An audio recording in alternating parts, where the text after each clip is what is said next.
Welcome to the Deep Dive, where we unpack complex information to get you the key insights. And today we're digging into the tragic Air India flight AI-171 crash in Ahmedabad. We've looked through your sources, the investigation updates, the human story, the controversies that followed. Yeah, the goal is really to help you understand the core issues, maybe some details you haven't heard. Okay, let's get started then. So right after the crash, the first reports were pretty chilling. Both engines losing power, Oh, just moments after takeoff. exactly. Instantly raises the question, how does something like that even happen? And the official investigation is underway now, right? The AAIB in India. Correct. India's Aircraft Accident Investigation Bureau.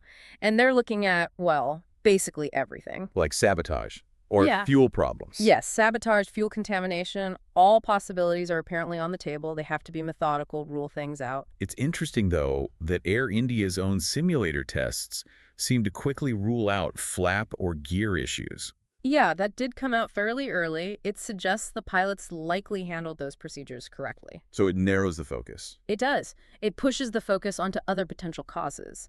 The key things under scrutiny now seem to be the RAM air turbine deployment, the RAT. That's the emergency power thing, the little propeller. Exactly, yeah. A last resort if main power fails.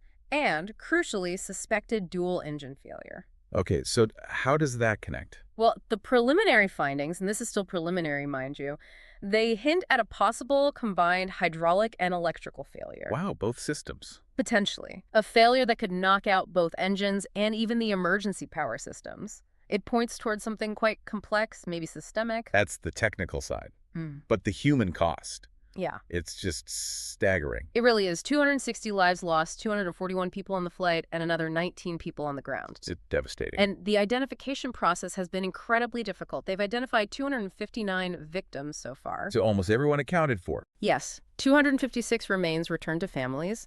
One is still pending DNA confirmation, but adding to the pain. What has? 6 families from Gujarat were initially given incorrect remains. They later received second sets after DNA results were corrected.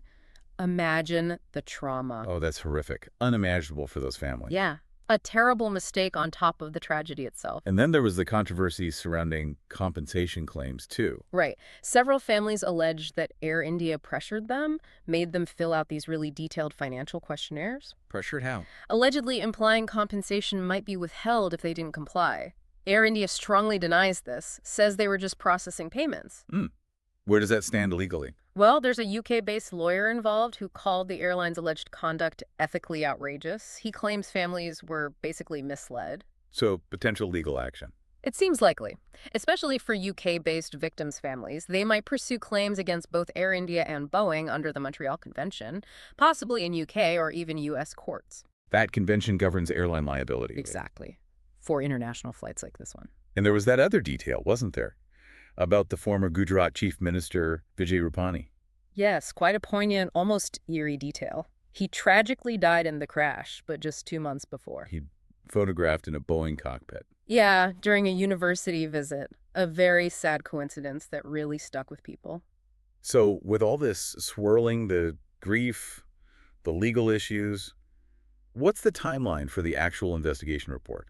The AAIB is aiming for mid-October for the final report, so roughly 3 months after the crash date of June 12th. And in the meantime, are regulators doing anything? Oh, yes. The DGCA, India's aviation safety regulator, has already taken action. They've grounded some flights that had similar warnings Okay. and launched fleet-wide inspections. There's even a review involving pilots from a different Air India flight after a near-stall incident. So the ripples are definitely being felt. It really shows how one incident forces a wider look at safety across the board. Absolutely. It triggers a reevaluation of protocols, maintenance, everything. So as we've seen in this deep dive, the Air India AI-171 crash is incredibly complex. You have the technical mystery, the huge human tragedy, and then these difficult legal and regulatory issues playing out. It touches on so many different layers. And while we wait for that final report, it leaves us with a question for you to think about.